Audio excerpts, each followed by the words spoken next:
All right, you are in the chill zone with Cranky and the Van Man. Swagman's unable to join us, but we have a very, very special guest joining us all the way from Casper, Wyoming. This is a guy we've talked about many times on our show, Mr. Steve Vanderheiden. How are you, mate? How are you? Thank you for allowing me to be here. Very good. I'm just going to hit the theme music and then we'll get on with it. Yeah. If it wants. There we go. All right, that'll do. Hey, it turns out I'm actually getting a call right now, so I'm going to hit the old screen share. There we are. Hold on. Swagman's just giving me a ring. Sweet. Go on. Oh, what do we got here? Hey, what's going on, man? Yeah, we are using Riverside. Steve, can you hear him on the call? Negative. I cannot. I can hear you. Okay. All right. Well, there's just like a. Well, yeah. If you wanna switch over to Riverside, Corey, we can organize that quickly. All right. Well, you guys getting there is more important than our recording. But if you can do it, that'd be awesome. All right. Yeah. That's fine, mate. Okay. Talk to you then. Bye. All right. So sorry about that. He's going to join us at some point. Oh, shoot. You're good. Yeah. Yeah. So what were we talking about? Sorry.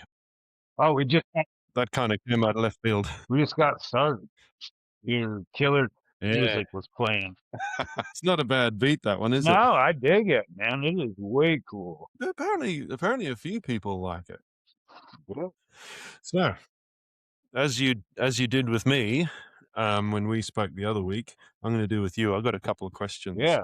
To ask you, get the ball rolling on some conversations. One of them I was very tempted to ask you before we hit record, and then I realized, hang on a minute, shit, this is actually a question I want to record his answer for. So, where do you get the inspiration for your art? I've noticed a lot of it seems to have like a celestial or spacey vibe, even though if it's not specifically about space or planets.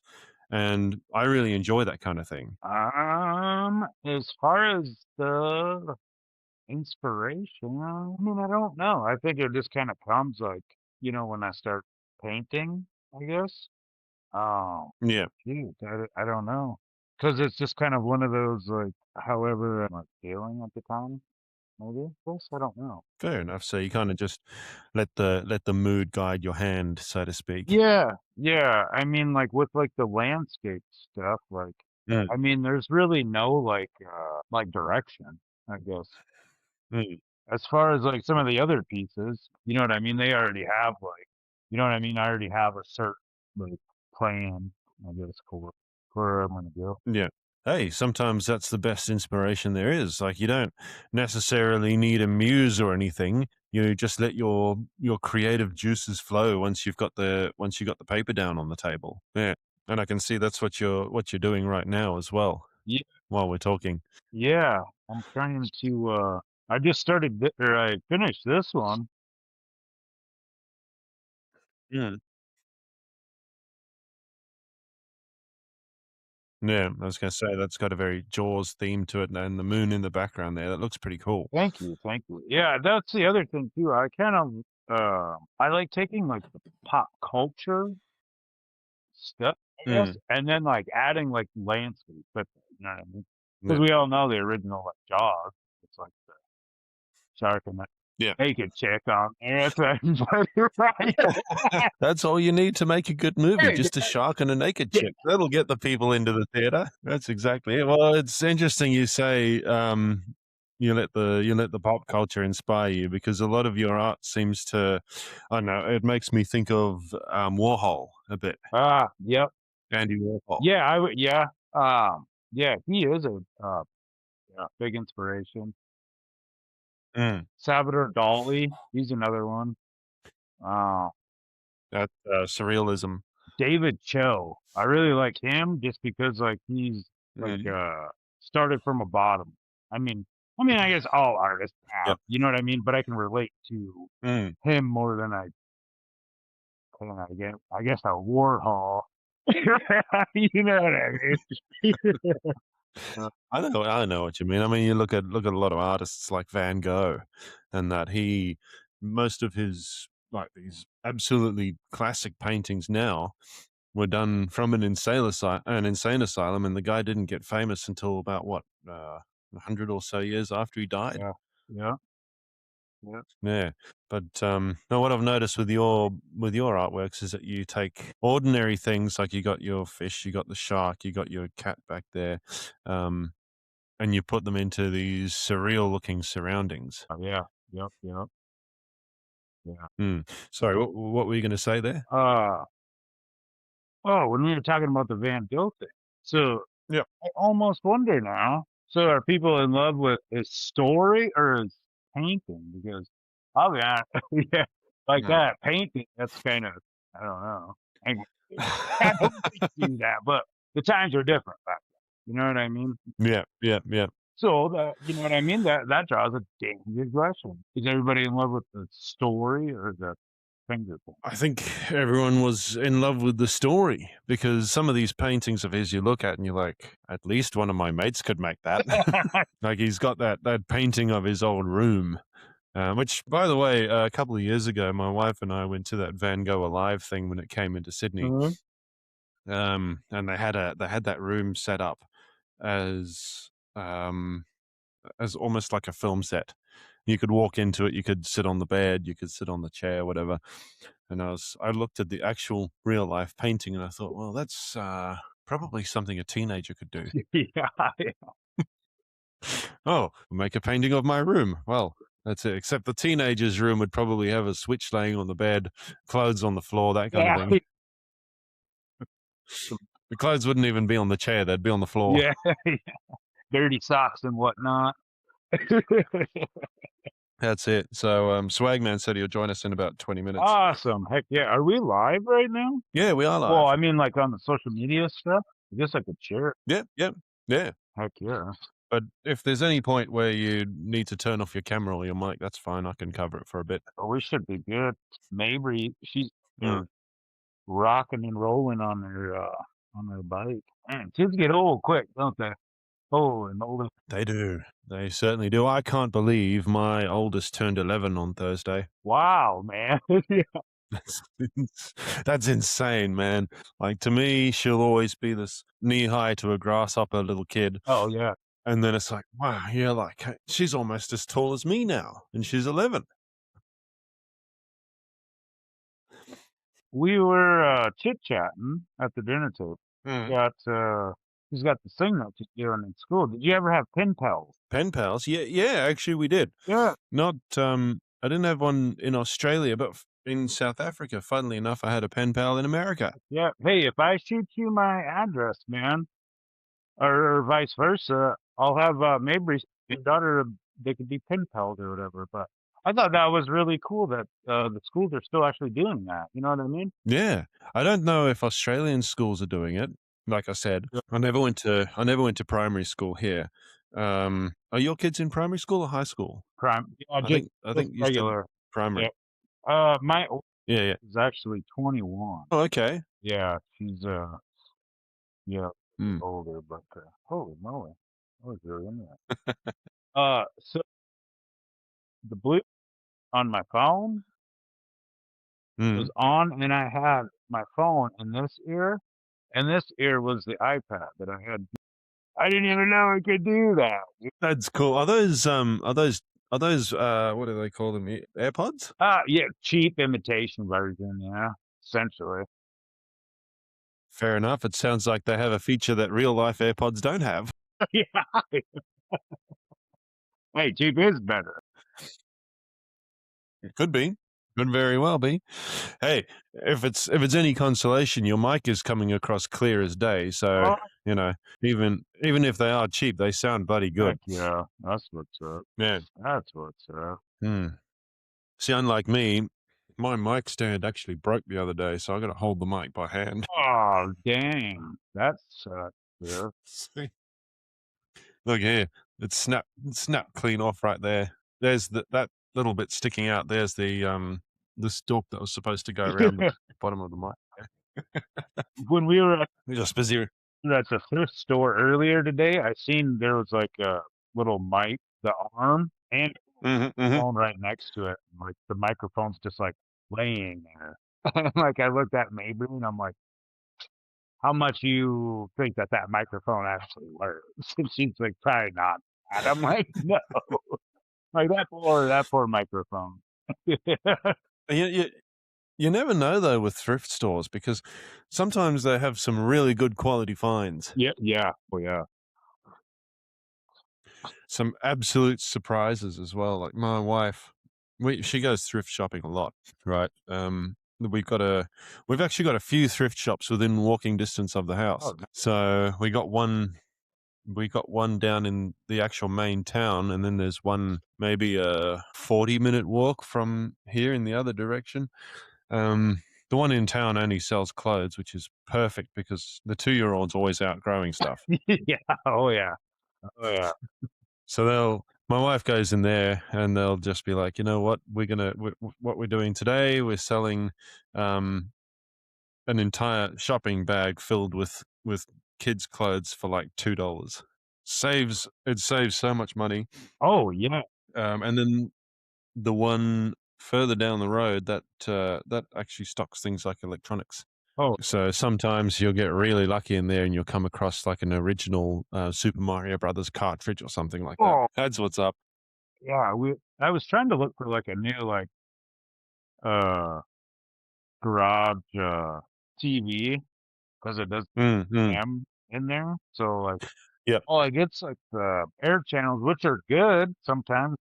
Man, them thrift stores actually think like they got like brand new prices on some of them things, 40, $50. Like, yeah, get out of here. Y'all get that for free. Hey, if you know where to look, you can get a lot of things for free. Very true. And sometimes all you have to know is where to look for the security cameras. You can get everything for free. Nah, I don't condone that sort of thing. But what else did I have for you? I actually had quite a few topics I wanted to talk about. Back to the whole space thing and like the theme of most of your paintings there. This one's more of a statement. Movies like Interstellar and Project Hail Mary and Titan AE, they've always been amongst my favorite films, right? Because I love that whole floating in space feeling. Okay. Yeah. So, an actual question I wanted to ask you was, why spray paint as a medium? Why did you? Yeah. Because like growing up and stuff, like this is why Dennis the Menace is kind of I like I always did stuff we weren't supposed to do, and I always like tagging and then when I got in trouble, obviously you cannot have spray paint in a correctional facility, so I had to draw. But then when I got out, and then I found like the street art version of Yeah. this is pretty, and then just mix them all together. It's pretty rad. That's pretty cool. That's actually something I've noticed about Australia, and I really like about Australia is street art. If you'll see a bit of street art on the side of a building, and if it actually looks good, the council will leave it there. That's cool. But if it's like respectful and stuff, if it's just random tags and things like that, they'll clean it off. But if someone's gone to a great effort and put in time and made an actual artwork out of it, they leave it. Yeah. Well, that's in Sydney anyway. I don't know about Perth or anywhere else, but I guess the council sees it as like a free beautification of the area. That's really cool. Like, how far is like the closest? Where's like the next town? How far away? For me, the next actual thing that would be classified as a town is about 20, 30 k's away, kilometers, so maybe 16 miles. Yeah. Because like I said when we talked the other day, it was I live in a semi-rural area, so it's still like half suburban. The closest suburb would be Rosemeadow, which I can walk to, but an actual town like Appin's about 20 minutes drive that way. Gotcha. Yeah. So it's not far at all. Yeah. Well, yeah, I was just thinking about that because like where my sister lives, she lives like 20 minutes away from me, 15, 20 minutes. And like she lives in the town of Barn. But it's like they're all connected essentially, you know what I mean? It's weird. Bar None. That's an interesting name for a town. Yeah. Well, I guess so. I don't know too much history on it, but they do have two of these really wide like roads that go through there, and I guess like years ago, that's where like the hangars and shit and the thing. They actually have a restaurant down there too. And the food's not the best. The vibe's really cool because it's an old hangar. You know what I mean? Ah, that's cool. I love that sort of thing. The food doesn't have to be the greatest as long as the setting's good. Yeah. Yeah. You asked me last week about some Australian like monsters and lore and that sort of thing. Well, there's a pretty interesting one in my area, which you got me thinking about just then. It's the ghost of Fred Fisher. Fred Fisher. Fred Fisher, yeah.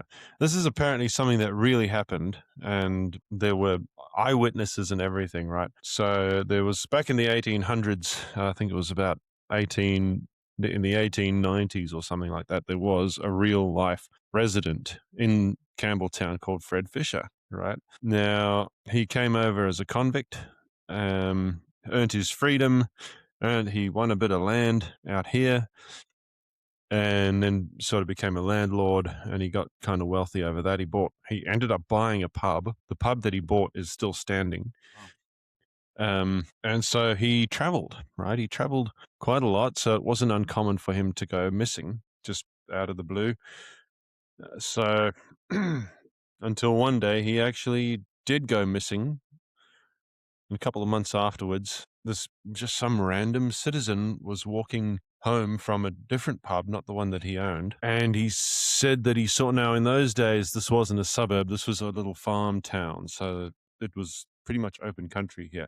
He said on his way home from work, he saw a spectre. He saw a spectre sitting on the fence between the road and Mr. Fisher's property.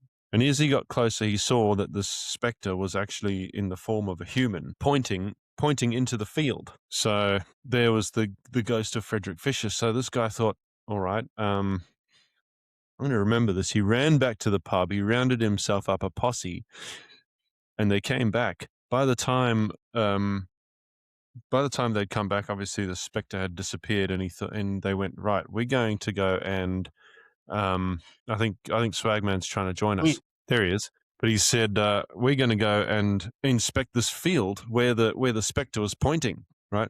And they found the body of Mr. Fisher laying by the side of the creek that ran through this field. Now, the interesting thing is that creek actually runs past my house now. What the? Who did you murder? So there's an interesting little piece of Australian lore for you. That's really cool. Well, here's another one. Paramedics will pick up someone that's got a cold, but a baby with a gash in its leg is not a priority. Oh, Yeah. That's pretty crap. So I'm going to introduce you guys. Mr. Swagman, this is Mr. Vanderheiden. Vanderheiden. Hey, get on, mate. Yeah, as you can see, I'm here at the moment. Mm-hmm. Sorry to hear. Boy. I was playing Busbound on the PlayStation, and then next minute he's pulled the whole PlayStation on top of himself. Oh shit! But Sarah's too busy trying to go through my phone or find my phone so she can go through because she thinks girls message. So instead of watching the baby, her and her bullshit antics as normal, girls seem to have with, a girl might have messaged you, that's why your phone went off. No, it was just Ryan sending me a text, but she thought it was a female, so of course, let's find your phone. I could always shave and put some socks under my t-shirt if you want me to. That'd be great. That'd be awesome. But yeah, I thought I'd give you a buzz, let you know that I'm here until we finally find out what's going on. They're still sitting here while they triage someone that's just, I don't know what's going on. I'll call you back. Yeah, no worries. Okay. I'll call you back, mate. All right, you're all good. Poor bloke, he's having a hell of a day over there. I remember what I was going to ask you. Do you think we went to the yeah, I think we went to the moon. Man, I've been seeing a bunch of stuff. It's like really making me skeptical. They are, yeah. What are your thoughts on that?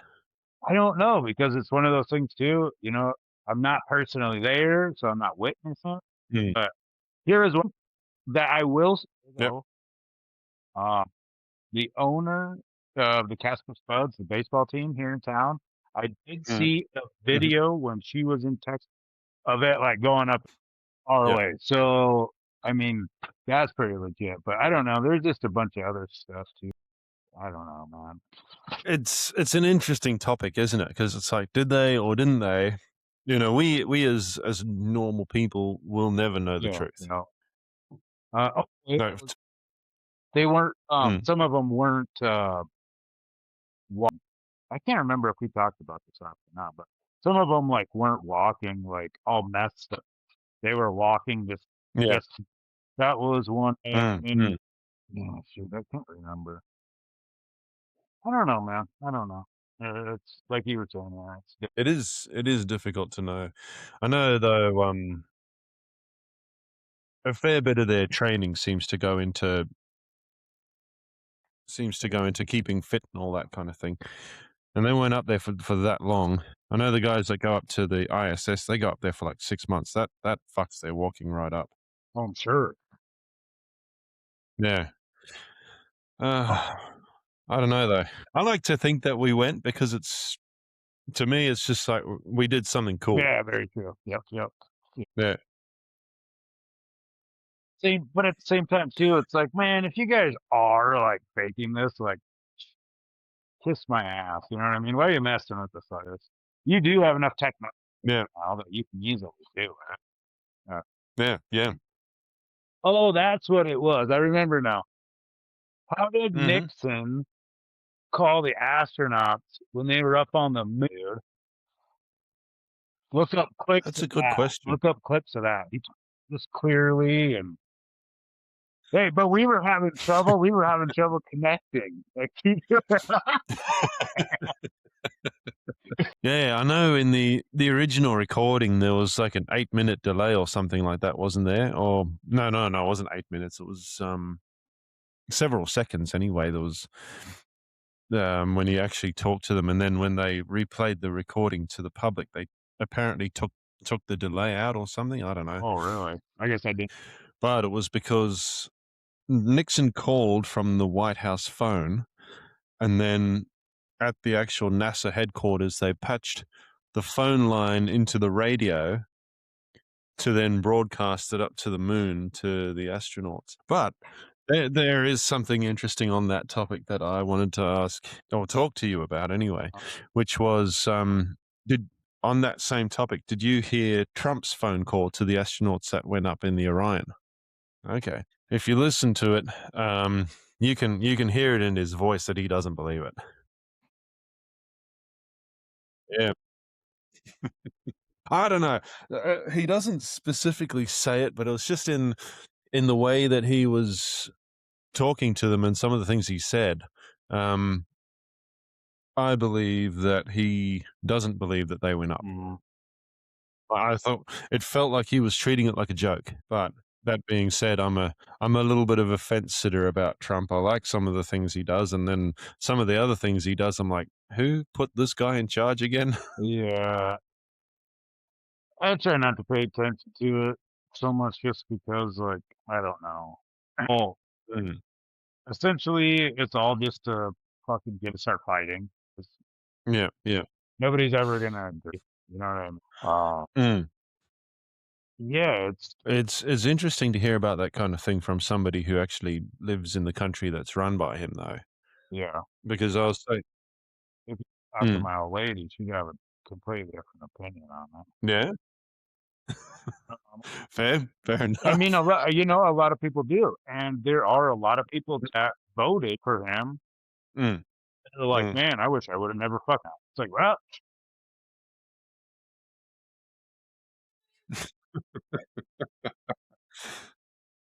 that's fair. I mean, hell, sometimes when we're talking Australian politics, excuse me, and I go, fuck, I'm glad I didn't vote for any of these assholes as well. Yeah. It's like, I was like thinking, like, as far as like all like how the politics and like gut shit, like, man, I didn't actually really hear like knowing about that stuff till like, yeah. when they just like started talking because it was last. Like, I don't know. Because essentially we just got up and then like you go to school and you go to work. Fucking It was interesting. Where I grew up, as I said, I grew up in South Africa in the 90s. So that was when that whole big changeover was happening.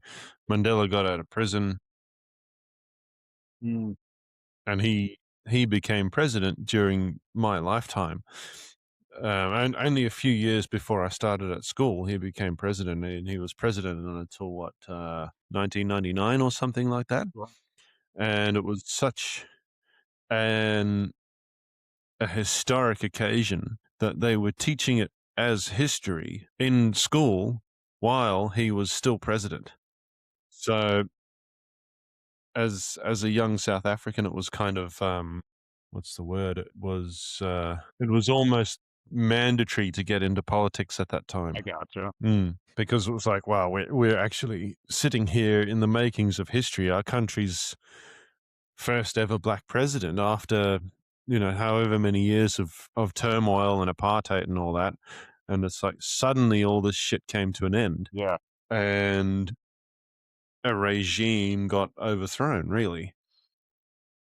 Yeah, I don't know. The other thing too is like, well, deal. What do you think about that? Do you think the government did it? Or do you really, you know what I mean? Like the more shit that comes out and like the more video you see of like people that were in buildings, you know, Yeah, yeah. out it's like, well, come on now. Mm. I can tell you one thing that I know for sure is that at least one plane flew into the World Trade Center that day because it was broadcast live on TV. The whole world saw the second plane hit, right? I don't know who did it. We will never find out who did it for real, Yeah. or even if there was ever anyone on that plane. Who knows? What was I going to say? For all we know, it could have been a radio controlled plane. Yeah. And yeah, of course it's sad. And I mean, why the World Trade Center of all things? Yeah, exactly. There.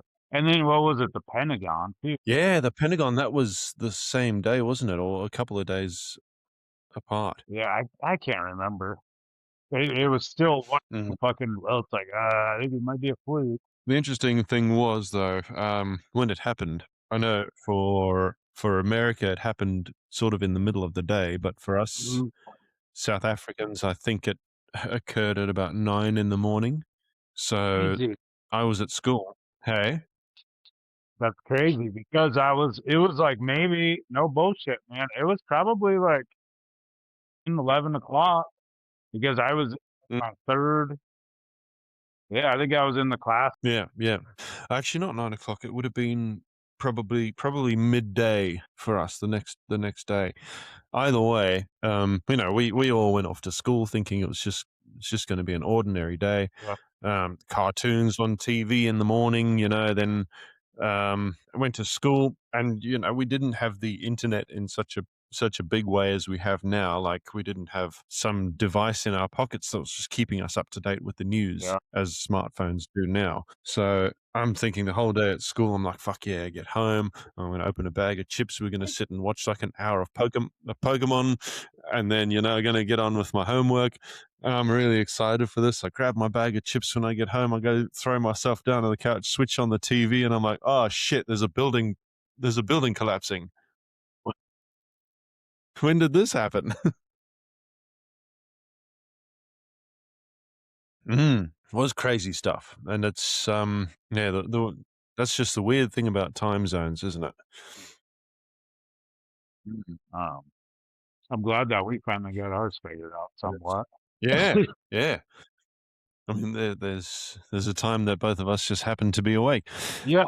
And it's a little bit harder though, because now on a call like this one, we got a third time zone to think about, and that time zone changes depending on what point of the year it's in because of daylight savings. New South Wales, the state that I live in, has daylight savings, but Western Australia doesn't. So it sort of switches between winter and summer. Let's see, what have we got here? Yeah, so I asked you why spray paint is a medium. It looks kick-ass. I love the look of spray paint. And we already talked about why it's special to you. That was going to be the next question. Yeah, and I think and another thing too, to be honest with you, I think that's a lot easier to like play with, so to speak. Mm. I don't know. Yeah, that's cool. I see you come up with some pretty inventive tools for it as well. Like you were using the cling film before to mix it up, whereas a normal painter would just sort of mix the colors on the palette and then paint with it. You, on the other hand, you got to think of the layers you're going to use and what actual tools you're going to use, like the cling film, or if you're going to use aluminium foil or something to sort of scrape back that paint to bring out the layers below, or how you're going to mix it up. It's actually quite interesting here now watching your creative process live. Yeah, man, this lampshade that I got, this thing has been Yeah.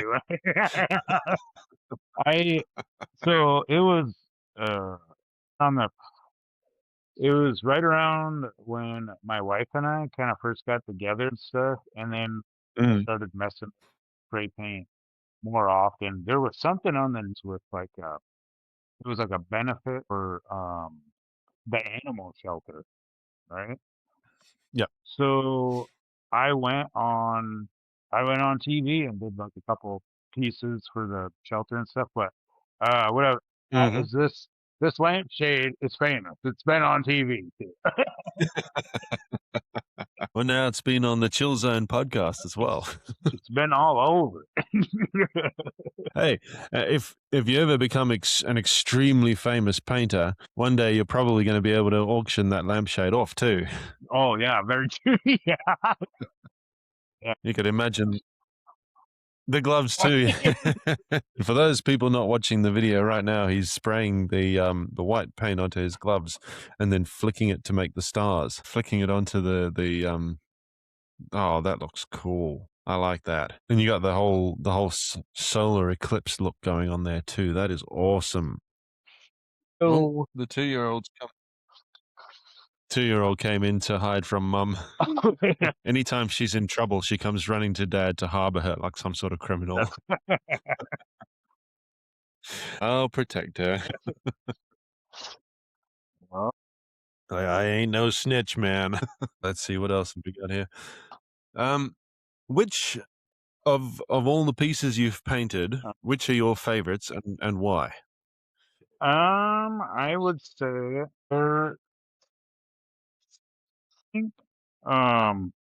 we had so I was a part of collective. Essentially do like events. You get your in town.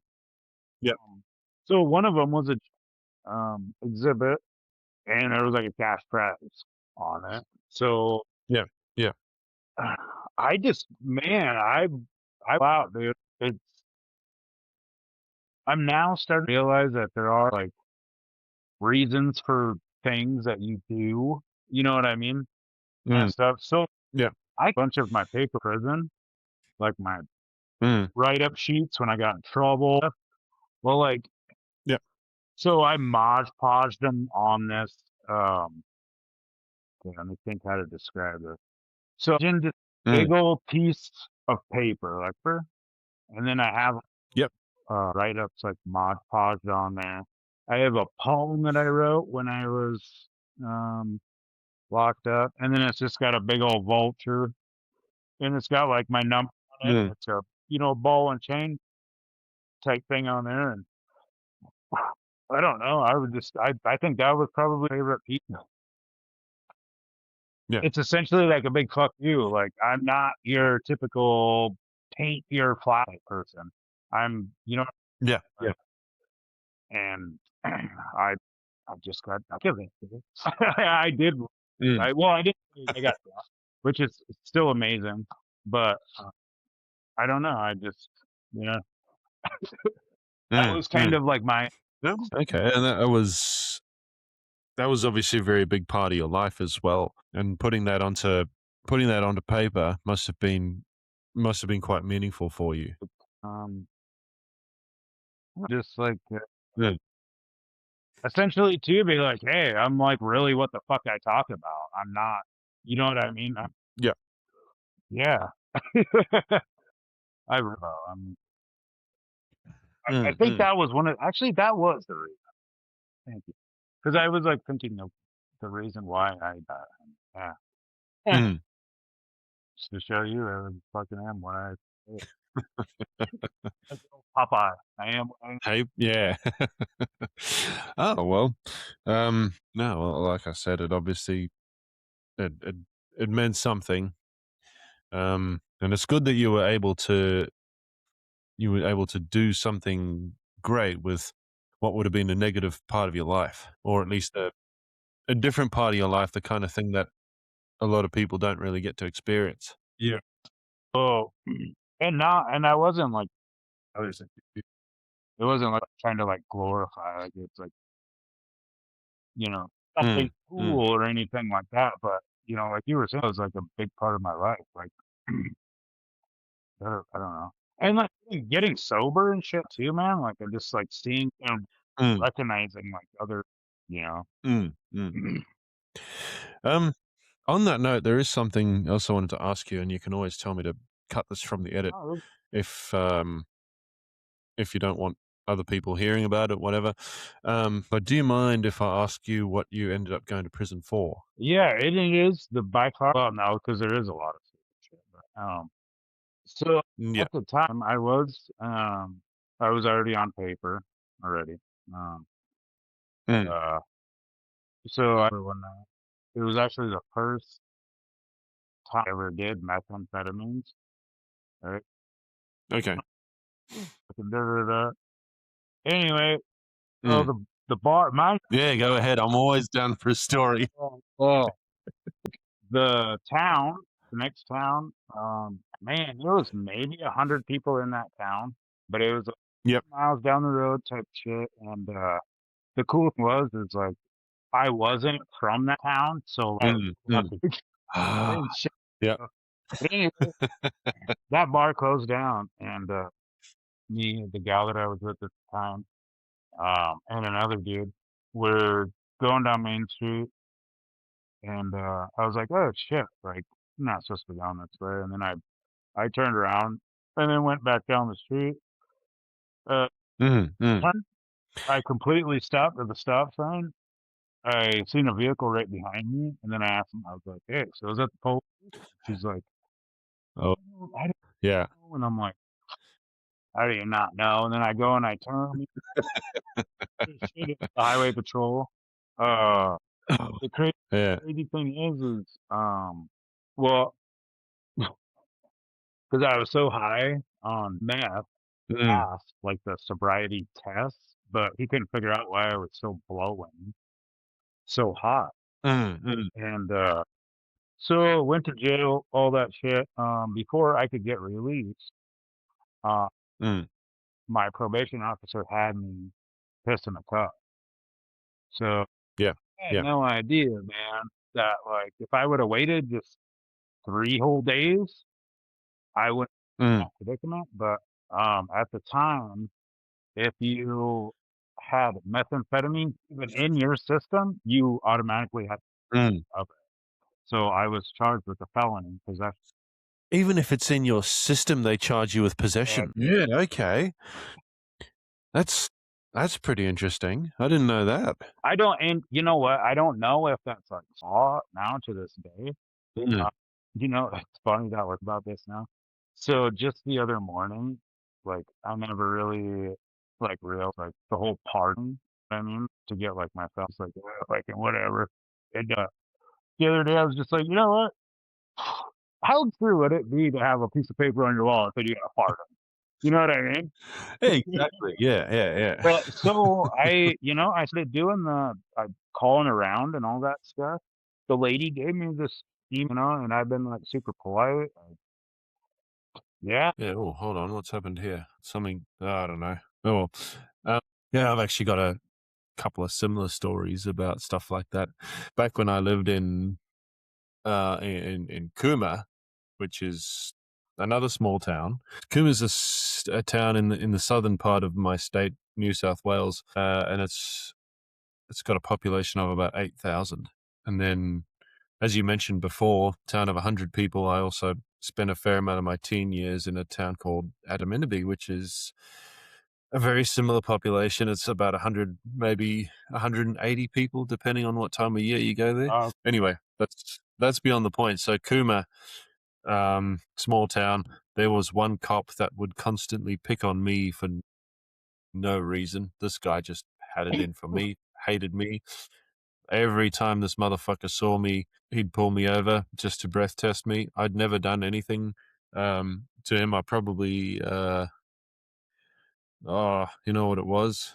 I almost got sent to prison myself once because of an assault charge.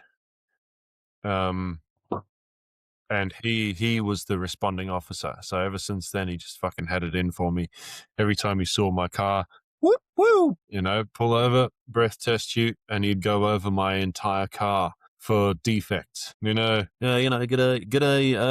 driver. Like, you don't have to fucking call me driver, Mick. You know me from fucking yesterday, you bastard. You know. You know what? You know when your back tires is almost bald. I'm like, yeah, because you told me fucking yesterday as well. But anyway, he'd pull me over every opportunity he got.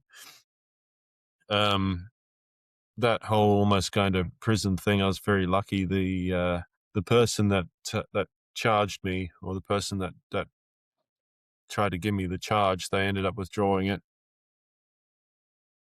That's a story for another time. Okay. And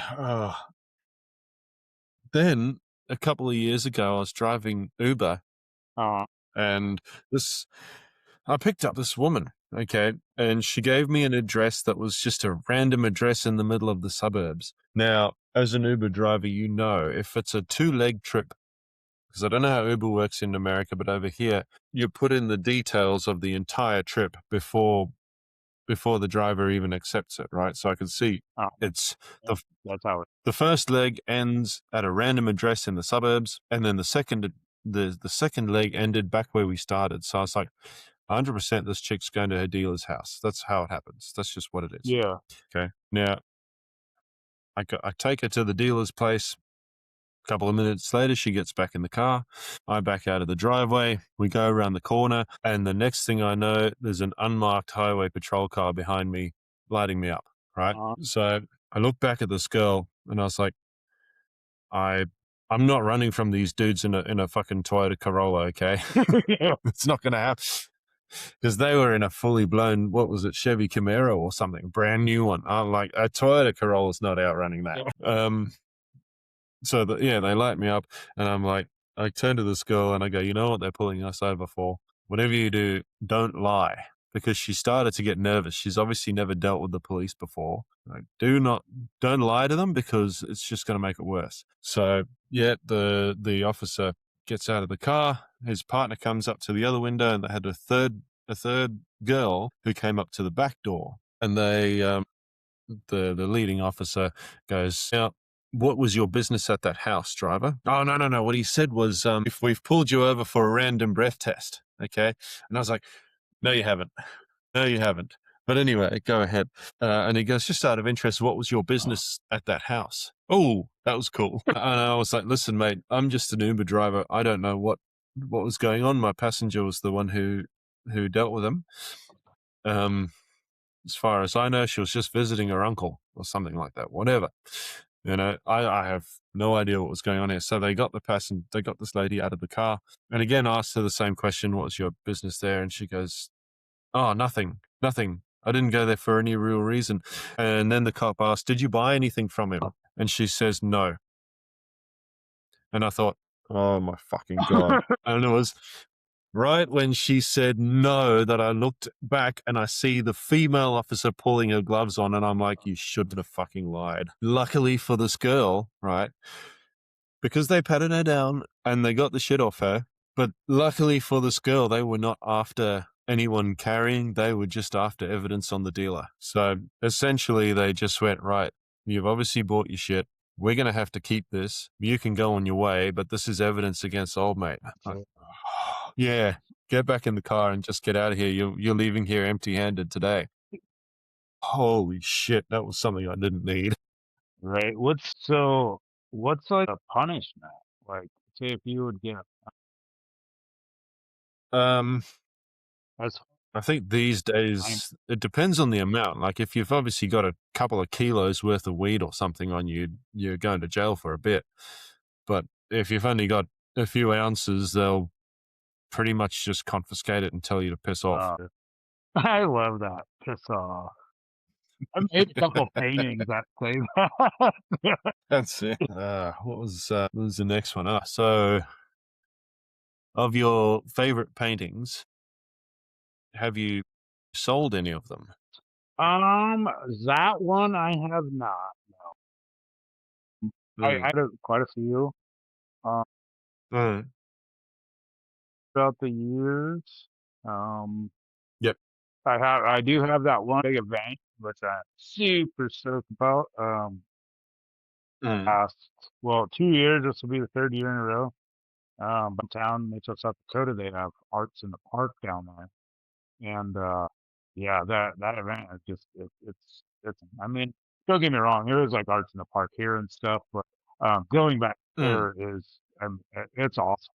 Family reunion, damn near. Yeah. Oh my, I gotta just I was going to say you see all your mates down oh, there. it's so much fun, and the family's gonna be coming down this year, too.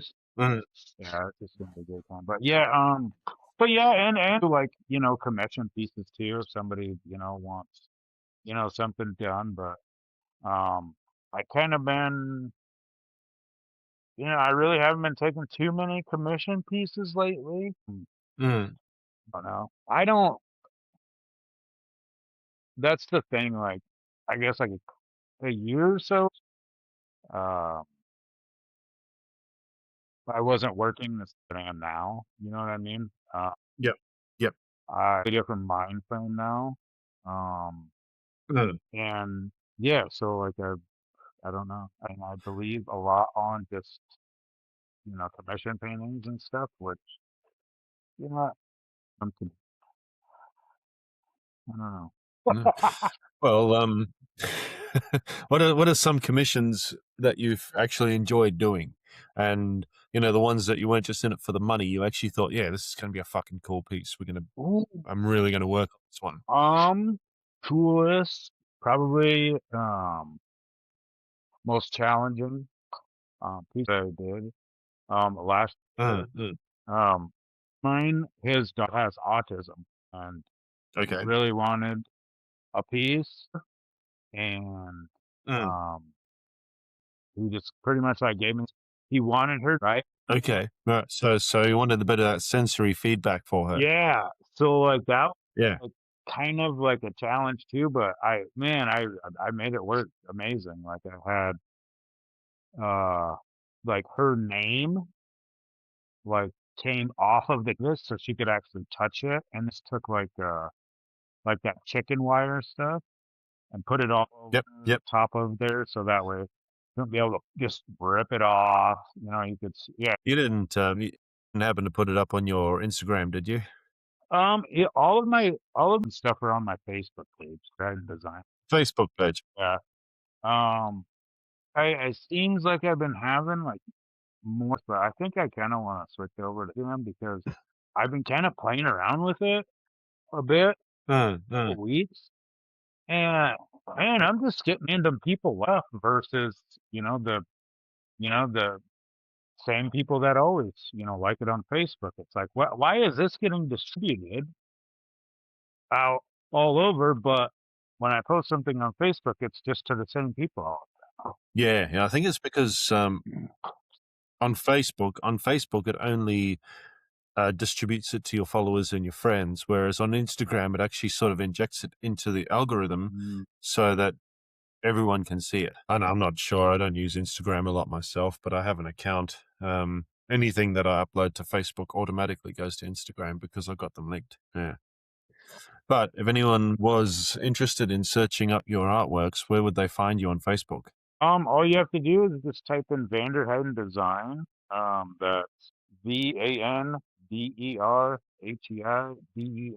Design. Mm-hmm. Yeah, I mean you can type it into anywhere. I'm on all the wonderful platforms I can get my life. You got to advertise yourself somehow. Yep. And unfortunately, Facebook. Facebook's a really good one. I say unfortunately, I just sort of threw that word in there. I shouldn't have. It's Facebook is a good one. Same with Instagram. I mean, Instagram, I get a few more likes and follows and that out of Instagram than I do out of Facebook. So probably 6 or 7 per episode. But it's a good one. What else did I have for you? So, as we know, you work in a smoke shop. Yeah. Forbidden leaf. Yep. Yeah. Hey, Hey, did I guess come in on the who's wrong back? end of that? Oh, he dropped out again. Anyway, yeah, you work in Forbidden Leaf, right? This is just something that I'm asking you as a person. What's your opinion on vaping versus smoking the old-fashioned way? To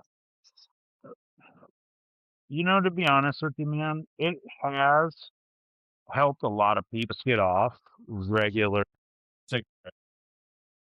Yeah. So that is, that's amazing. Are we talking I a quit weed smoking. shop? No, we're talking about smoking in general. Yeah. Ah, okay. So, sorry. While you dropped out there, I asked Steve what his opinion is on vaping versus smoking. But preferably Anyway, sorry, go on, Steve. neither. I just, I'll be right Yeah. back. The Hang nurse on. just got in. Okay. yeah. I mean, I think it's good because it does help people. Yeah. Yeah. I mean, I Yeah. smoke. Yeah. I don't know. Oh, fair. All right. No, that's all right. We'll move on to the next thing. Essentially. Hey, I mean, it's all nicotine in the end, isn't it? Yeah. Yeah. Where else were we? So you said one of your daughters is at a volleyball tournament. How's she going in that? they are doing good. As Yeah. I know, they were still playing before we started. Yeah.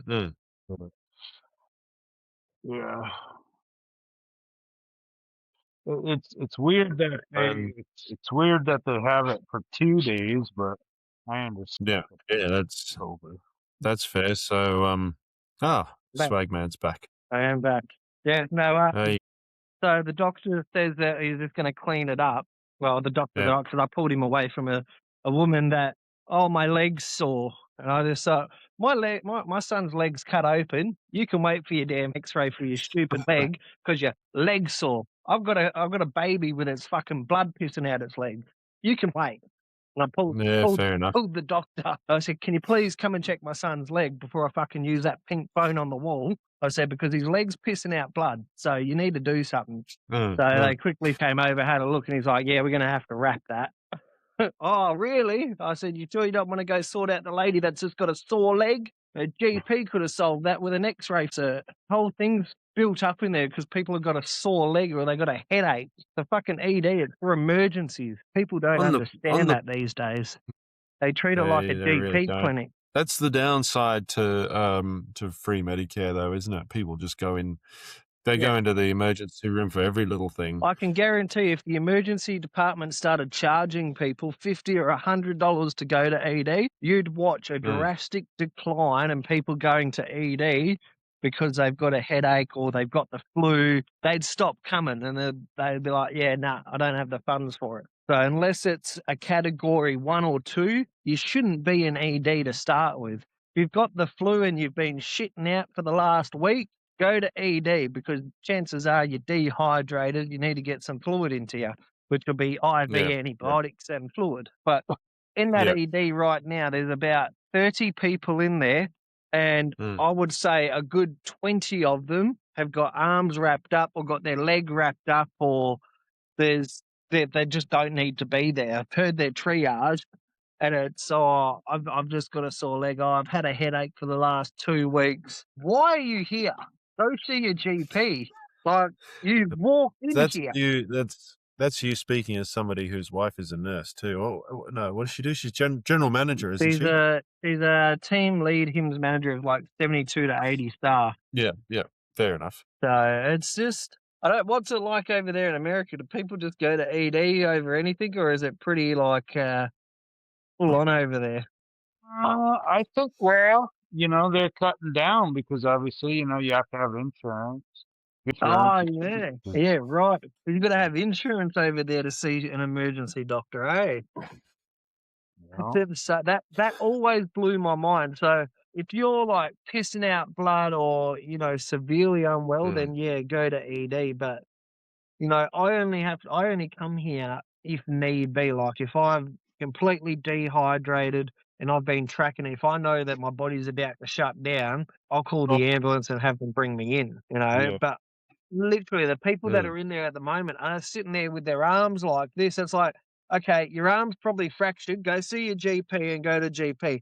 There is nothing ED can do on a Sunday that you're not already doing. They're going to confirm your arm's broken, keep it in that sling for 2 weeks, and go see your GP. Yeah, pretty much. Jesus Christ. Like, it's just, even the paramedics are just like, this is insane.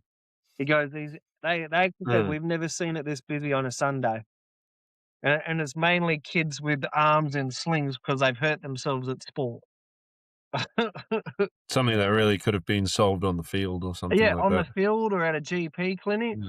It's just, look, parents just get overworked and they're just like, fucking, we need to take him to hospital. It's just like, enough's enough. A lady who would be like 45 goes, oh, I broke the tibia of my foot the other week, so now I'm worried about the other side because I can't feel my toes. And the doctor touched her toes and she started moving her toes. And he goes, your leg's fine. And he goes, sit there and wait. And I said, you realise my son's leg's pissing out blood, you're here over your fucking foot? I said, it's people like you that are clogging up our system and we can't get proper care because of idiots like you. I said, you've got the flu, you got something wrong with you, stay home and go see your GP. These guys at ED are here to save your life, not because you've got a fucking headache and got the flu. Well, if you are dying, you need to be seen by a doctor. If you've been unwell for a week or two, you need to see a doctor. If your piss is so dark yellow that you can't hydrate yourself with 6 liters of water, go to ED and say, hey, I've tried to hydrate myself. I can't. Go to ED. Oh, my God. These people in here driving me nuts. Is this a good time to plug the Aussie Pal? Yeah, this is a good time. And stay tuned for Aussie Pal, where you can get all your hydration from your 2-liter bottles. Now come in fun size of 1 liter. Hey, this one here is the 1 liter. There you go, fun size. But what are you painting for me there, Harden? Painting. It looks bloody good. It's been good to watch his creative process this morning. I've really been enjoying it. That's insane. Look at it. Is that your whole garage just painting? What's that? Your whole garage just looks like it's full of paintings. Pretty much. Yeah. So what's the go with 3-wheel bicycle? Is that still going? Yeah. I mean, it's kind of just essentially just dying out, to be honest. Yeah. I kind of want to. I'm not going to quit podcasting completely. So I'm going to keep doing that shit. Well, Ben. Holy shit. Yeah. So you've been doing it a while. Yeah, I think it kind of, just with everything that was going on, it lost its momentum. Yeah. With everything that's been going on over there with you guys, you've got a president that does good shit, and he takes 100 steps forwards, and then he just does something drastic and takes 2,000 steps backwards. I'm glad even you say that, Swagman, because I'll say this, amongst the 3 of us, you're probably the biggest Trump supporter in the room. I know, in some of the shit he does, he's great. Like, he does some good shit, but then he just does shit like start a war, for instance, and fuck up the whole world, and then tells the world, well, you know what, yeah, we started the war, but fuck it, you deal with it, you get your own oil, to the point that it's literally crippling Australia over the actions that he took. Had he not got involved, none of this would have been happening to start with.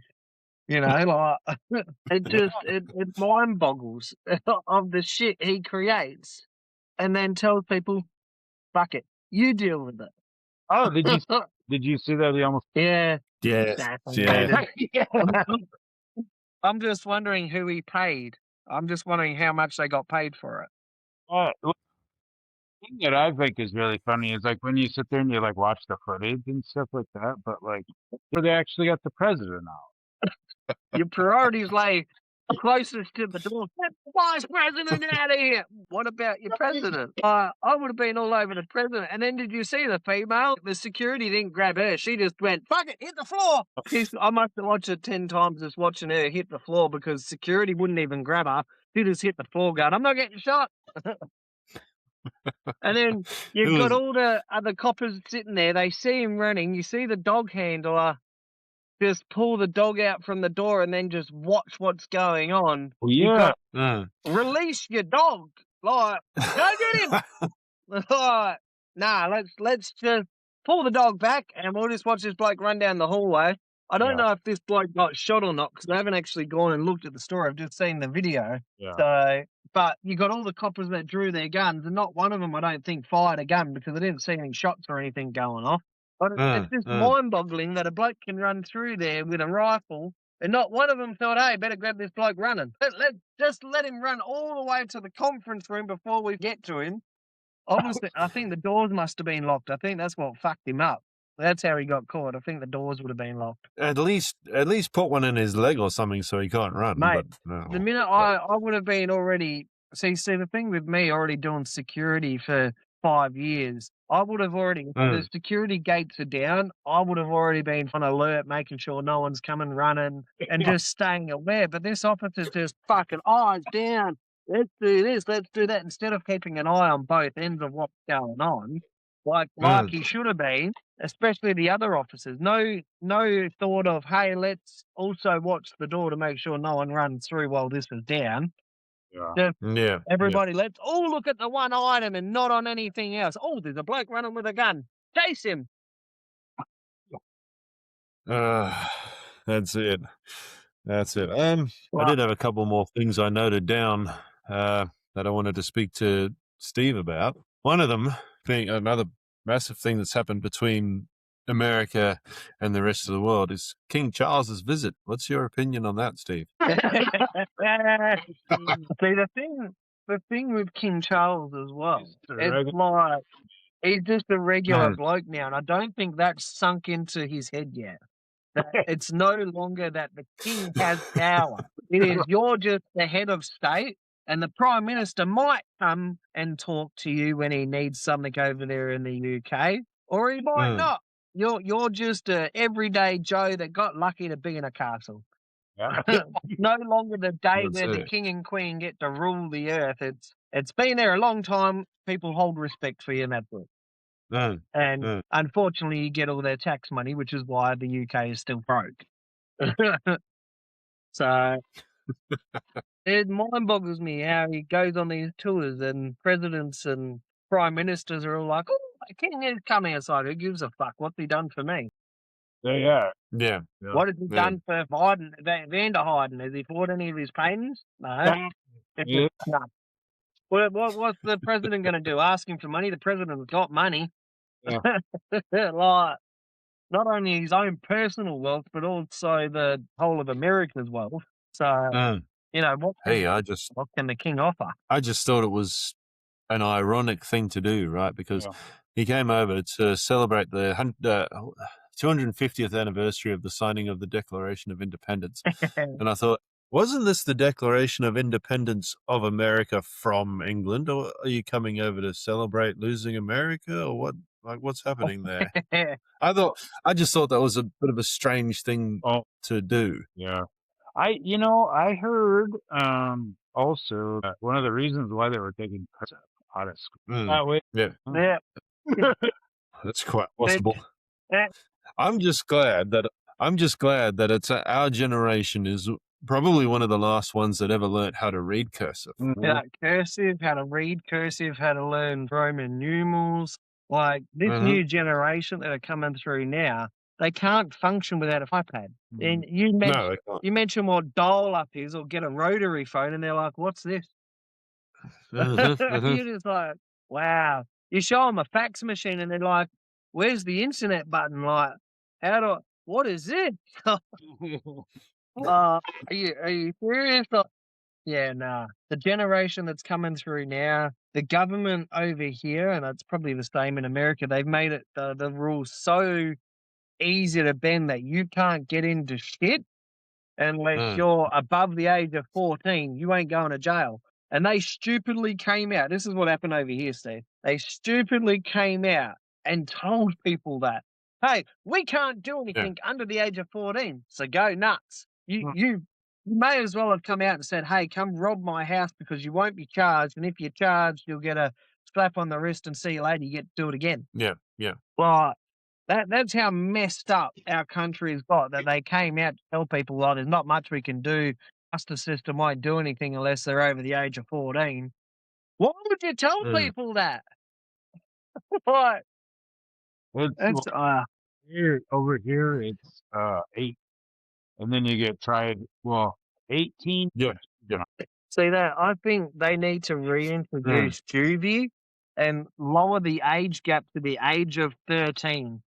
I think it's got to the point now, if you're at 13 and you're breaking into houses and cars, well, you deserve to be locked up like a photo. Yeah. You should know right from wrong now. You're not 12, you're not 11, you're not 10. You know better now. You're 13, you fuck up, you go to juvie. But they've got this mentality of, I can keep fucking up, I'll just get a slap on the wrist. So it ain't going to matter to me. And we just had break-ins in our street last night. Well, and we're in a private estate area that's newly built, but of course, everyone knows they can't get into shit, so they're going to keep doing it. Yeah. Well, I seem to recall Steve saying he only had about an hour to chat. I'm gonna. Hey, Sure. Oh, we are. 100%. Yeah. Hey, if you're free every Sunday. Your Saturday, our Sunday. What's it like living in the past? Can you give me some lotto numbers? Or?